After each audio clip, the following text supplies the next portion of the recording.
Machine with your host, Jimmy Hall.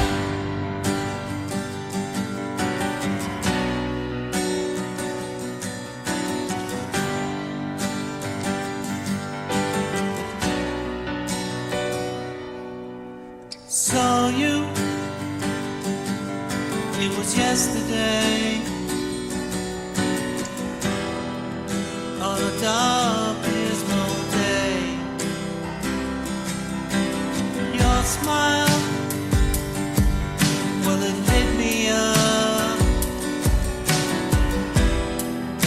The flame is here to stay. Can we be together? Please let me know. You look back, all I could see, your eyes looking at me. I walked up, you turned away, but I've got something to say. Can't we be together? Please let me know. How can I reach you? How can I complete you? Tell me how can I? So I walked up to you and I asked your name. Said why you wanna know, baby, what's your game? I know you know the score, I'm not afraid to win. I only wanna see you again. Let's not pretend. Walking by the shore, your hand held in mine. We looked up,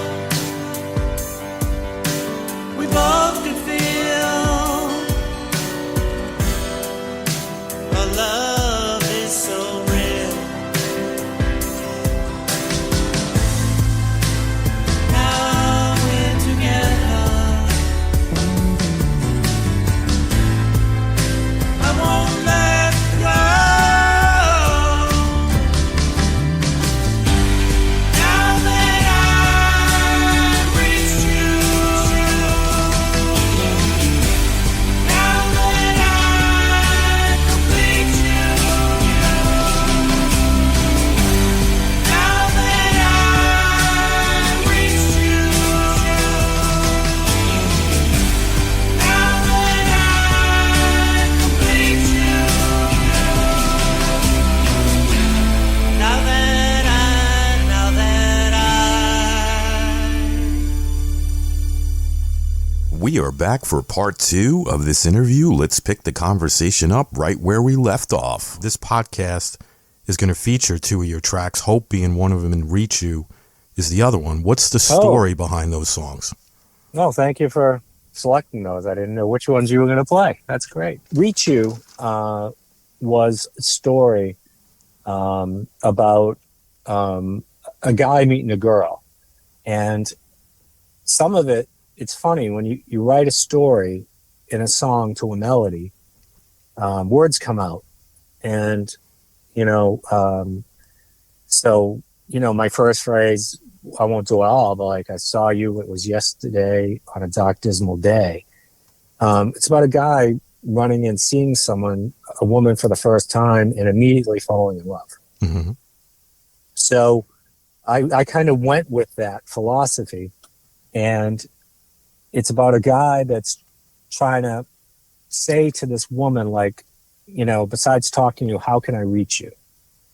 And, so he goes through in the song, will kind of dictate the story. He goes up to her, but he's kind of nervous about it. He walks away and, she, turns back and all this stuff. So it's a love story. And,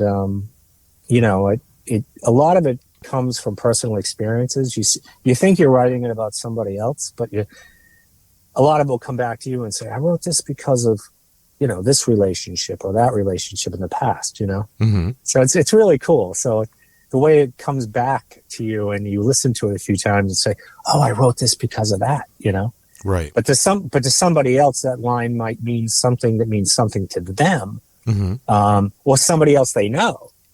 So, that's a unique thing about music. It's like art. You can look at a beautiful painting, and I might see something in it and take something out of that painting, and you're sitting next to me, or standing next to me, and you take something different out of it. Mm-hmm.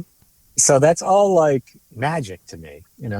So I just think that's special. I think it comes from a place that is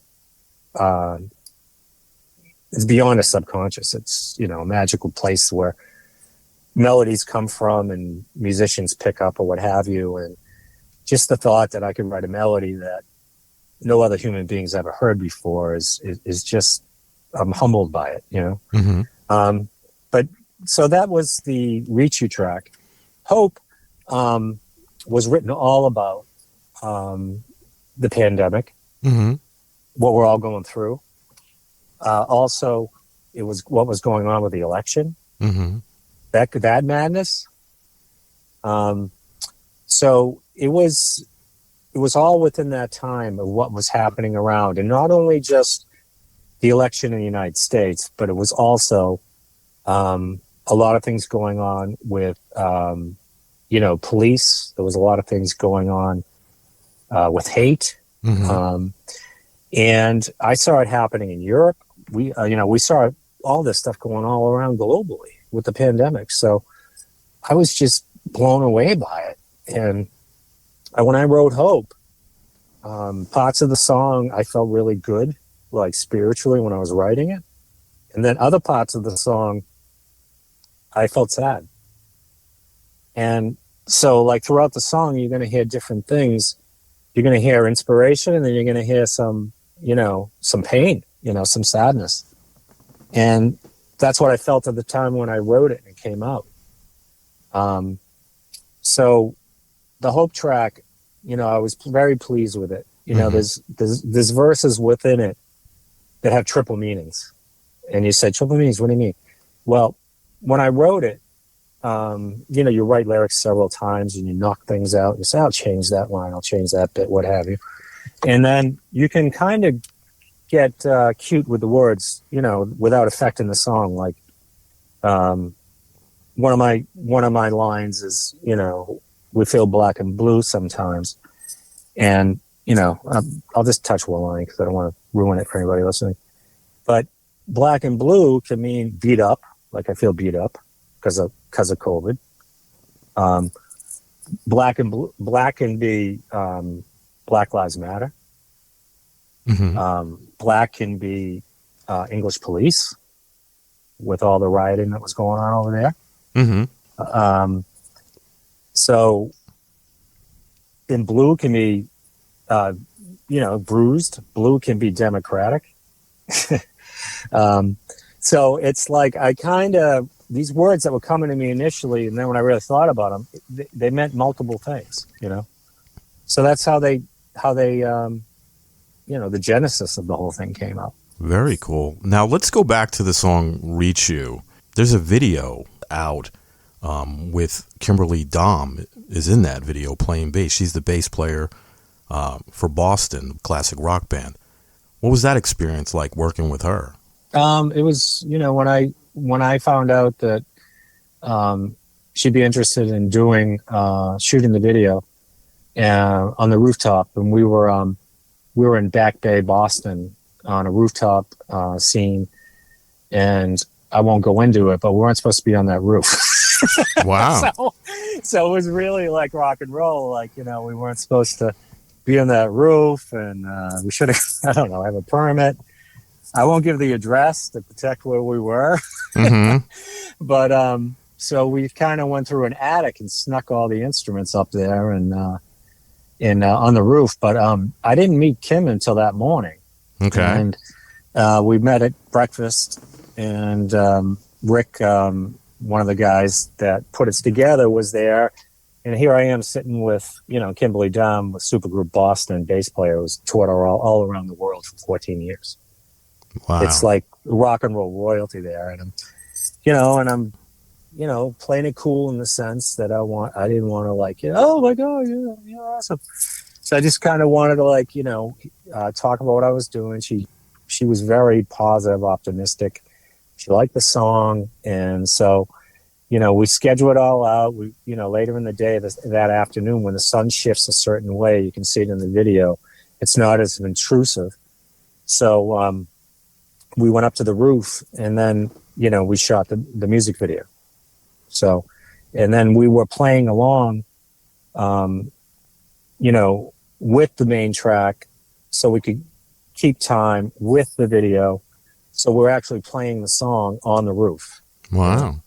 So that was kind of cool. And, the bass chord she's playing and the guitar chords that I'm playing are all right on with the chord structure of the song, what have you. Mm-hmm. So that was really cool. But it was freezing. Boston, windy day, cold. Hence the reason I had leather. It's the only thing that could break wind of that caliber on a roof. Wow. So it was a lot of fun. And then going from there, we finished it up, and then, we all spent some time downstairs and talked, and we got to know her better. And we became friends, ever since, and we've done things since then. And we talk from time to time. Mm-hmm. We went in and did some live tracks in a studio in Quincy, Massachusetts, which is a little bit south. And we went in, and it was my idea to create live tracks of the songs that I wrote, and then maybe one cover.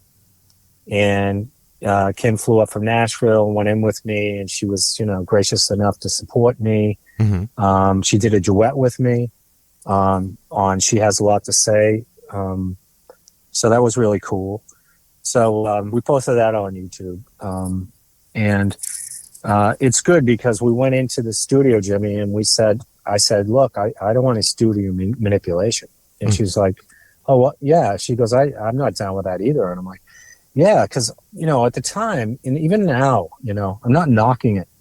But newer music, not all of it. There's tremendous musicians and groups out there.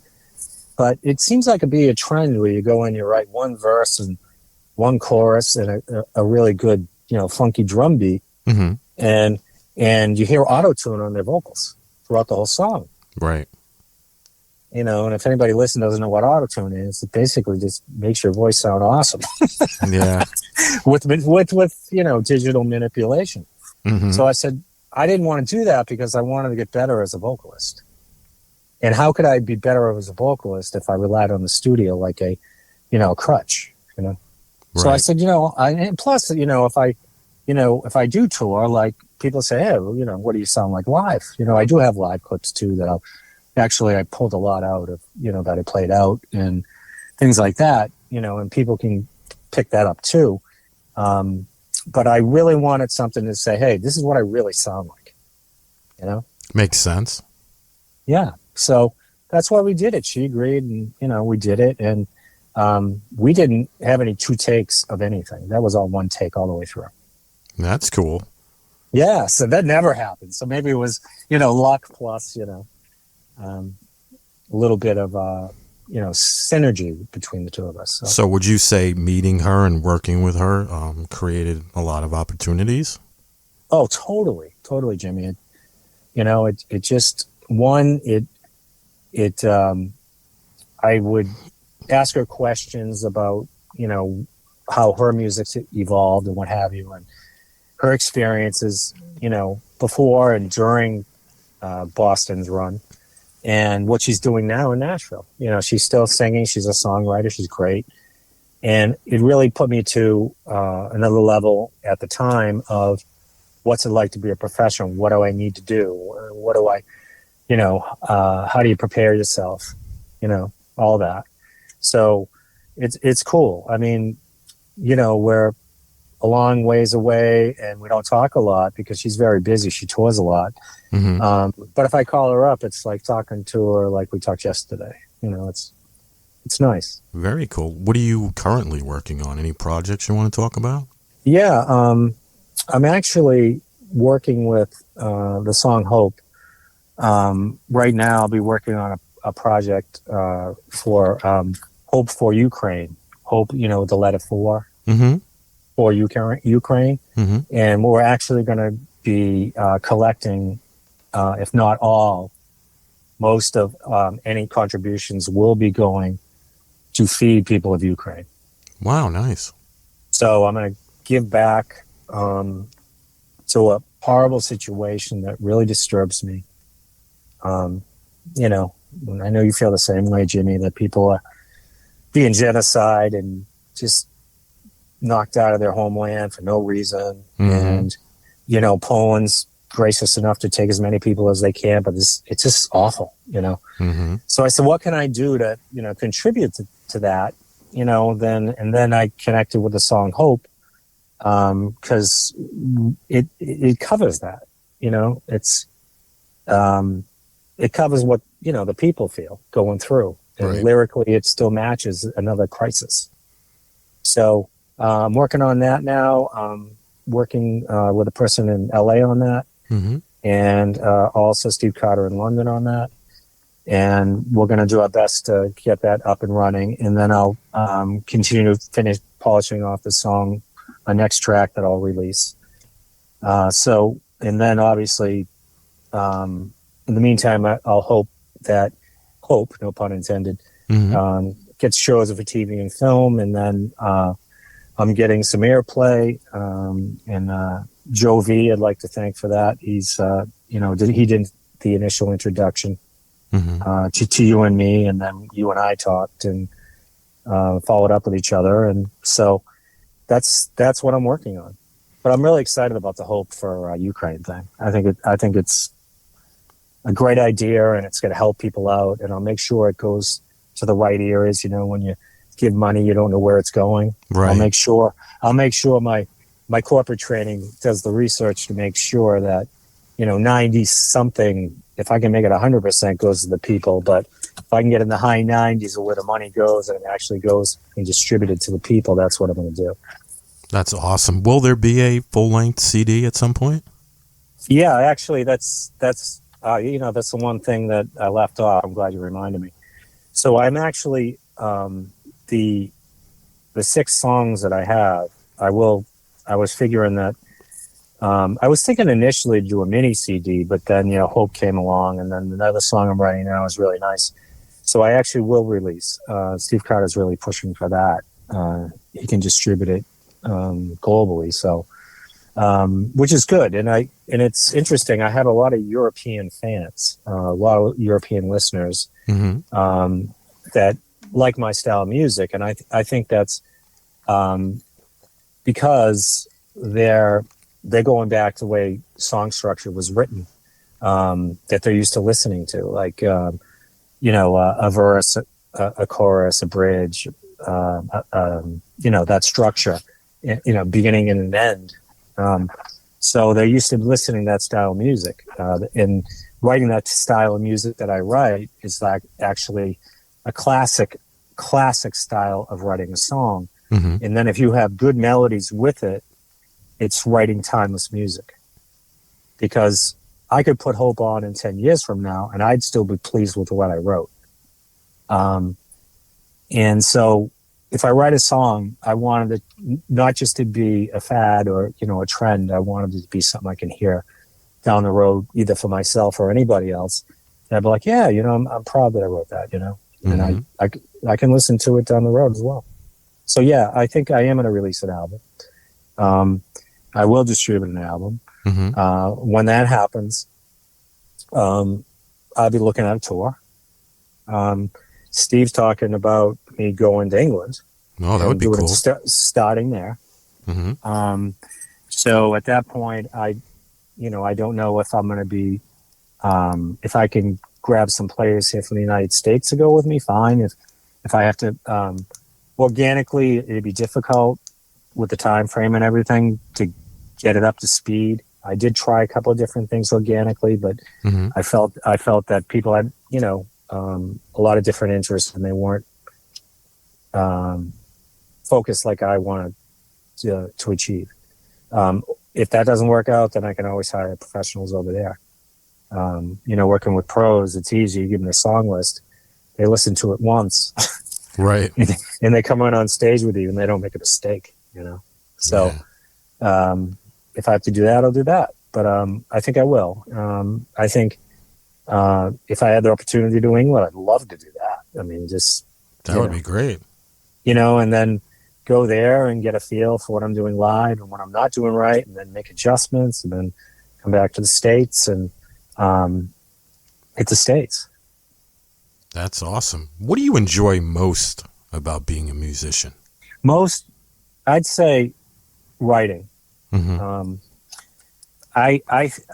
Writing is something to me that just puts me in a happy place, Jimmy, that I can't explain. I can't explain it. Some people love golf, right? Right. And when you're playing golf and you're walking those grounds and you're looking at that grass and those trees, you block out every problem that you have. With music and writing, it's the same thing. You just focus on something that makes you happy, and you're creating something that is something possibly that no one's ever done before.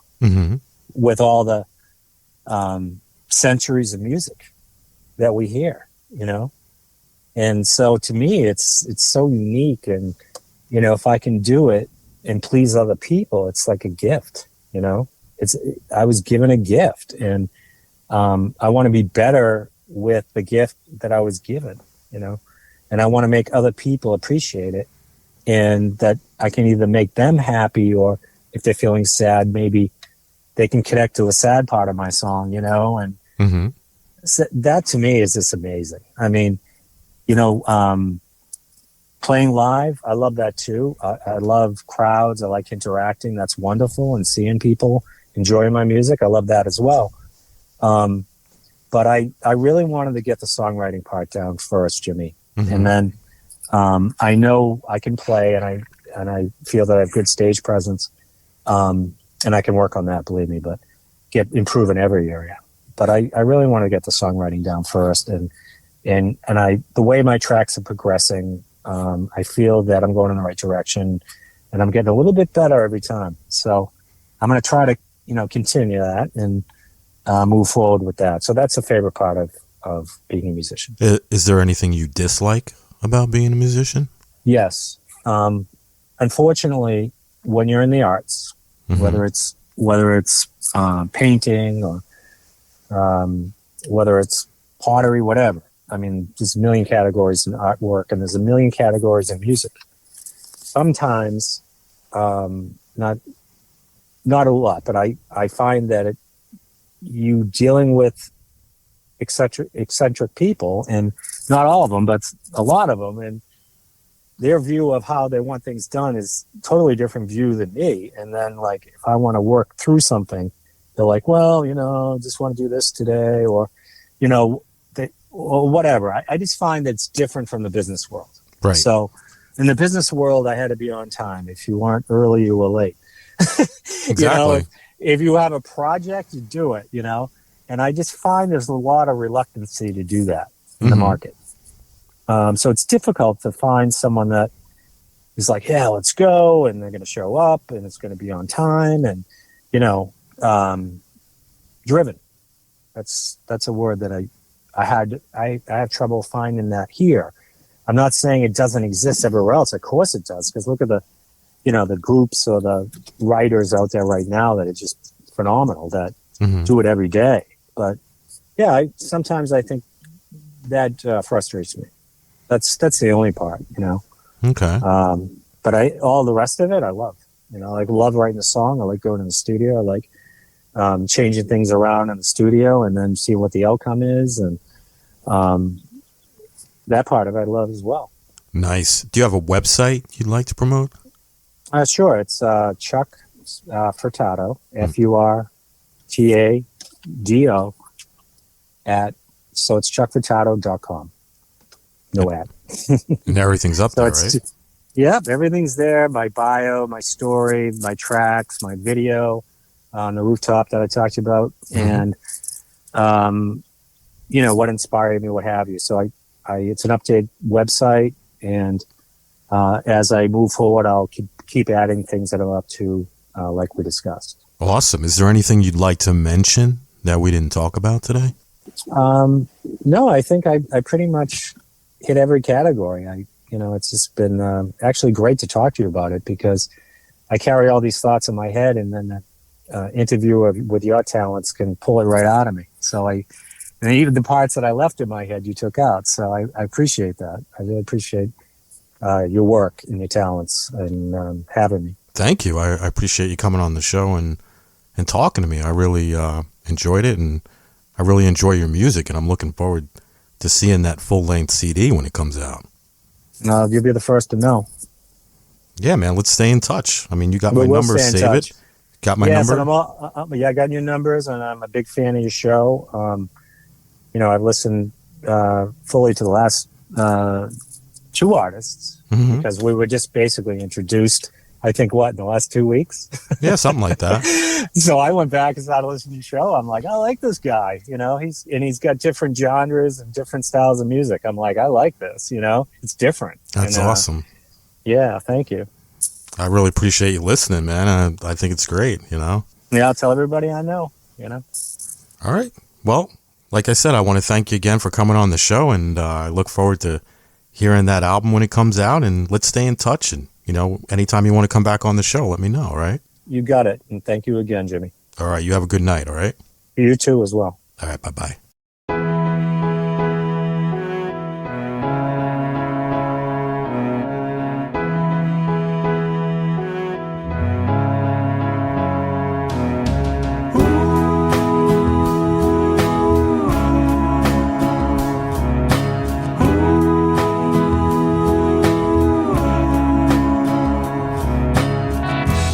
I'll never stop loving you. I'll never stop missing you. Tomorrow isn't yesterday.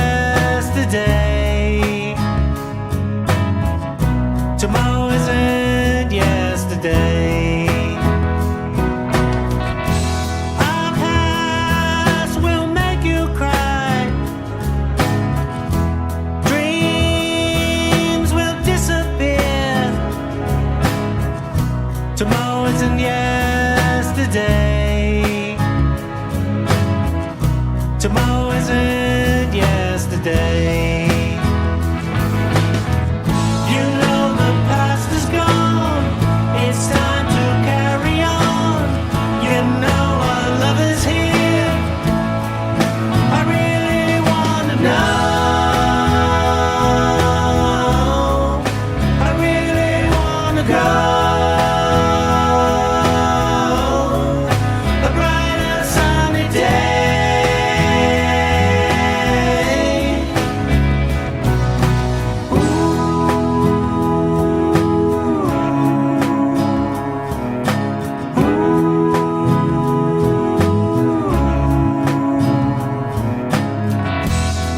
Lies covered you.